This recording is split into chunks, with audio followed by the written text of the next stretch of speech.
Good day everyone, especially sa mga small content creators dito sa TikTok. Gusto mo rin ba ng maraming friends, followers, supporters dito sa TikTok? Kung oo po ang iyong sagot, ay huwag mo po munang skip or scroll up itong ating video dahil may ituturo po ako sa iyong 2 tips kung paano mabilis maparami ang iyong followers. Bago ko po ibigay sa inyo ang ating 2 tips, mega love shoutout kay Ate Pil. Ang sabi niya, thank you po Ma'am Camille. Nag-start ako ng 129 na followers. Ngayon, 1K na po ako within 2 days. Engagement is the key.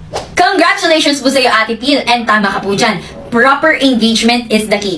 Kung gusto niyo rin makarami kagaya ni Ate Pil, ay mag-stay tuned dahil ituturo ko na po ang ating first tip.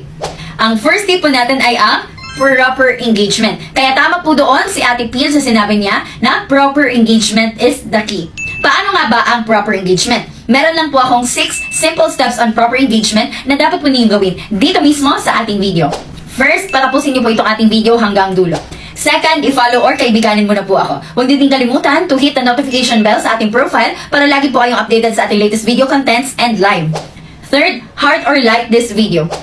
Fourth, mag-comment sa ating comment section na #PaHarvest or any experiences mo ninyo sa loob ng ating live kagaya ni Ate Pil. Lahat po ng mga nagko-comment naman po dito sa ating comment section ay makipag-engage at makipag-interact po kayo. I-follow niyo po sila at lahat po ng mga na-follow po ninyo ay replyan ninyo ng PaHarvest back at pakilike niyo na din po ang kanilang mga comment para ma-notify po sila at para mabalikan ka lang po nila. Panglima po natin na yung ating save button. Add this video to your favorites and pang-anim yung ating share button. Share with your friends, families, followers, supporters, mga kilala na gusto mo ring matulungan na lumago at umangat ang kanilang accounts. Repost nyo na din po itong ating video para mas maraming makakita and copy link para pwede natin may share sa iba't ibang social media platforms at matulungan po natin silang makapag-monetize ng kanilang mga accounts dito sa TikTok.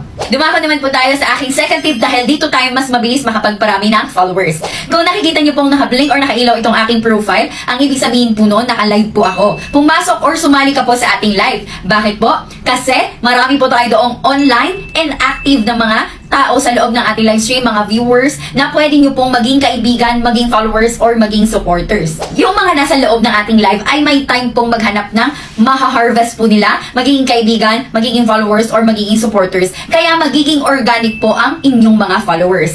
Ang gawin nyo lang po ay makinig po kayo sa ating simple instructions and guides sa loob ng ating live para mas maging active and maging visible po kayo. Also, if you have questions, huwag po kayong mahiyang magtanong, i-comment nyo lang po doon at pag nakita po natin yan, ay sasagutin po natin kaagad yan. Also, we provide tips and advices para sa mga bagong small content creators, mga bagong live streamers, mga bagong affiliate na wala pa pong idea sa ating platform na TikTok. The rest of our instructions or mga tips na sasabihin or mga techniques, strategies ay sa loob na po ng ating live stream sasabihin. Kaya makinig lang po kayong mabuti. Yun lang po ang aking 2 tips for today's video at sana po nakatulong po sa inyo. I-follow nyo na din po pala ang aking co-host sa ating live, si Jeremy. At kung may free time po kayo, tumambay po kayo sa ating live and kita-kits po sa aking live!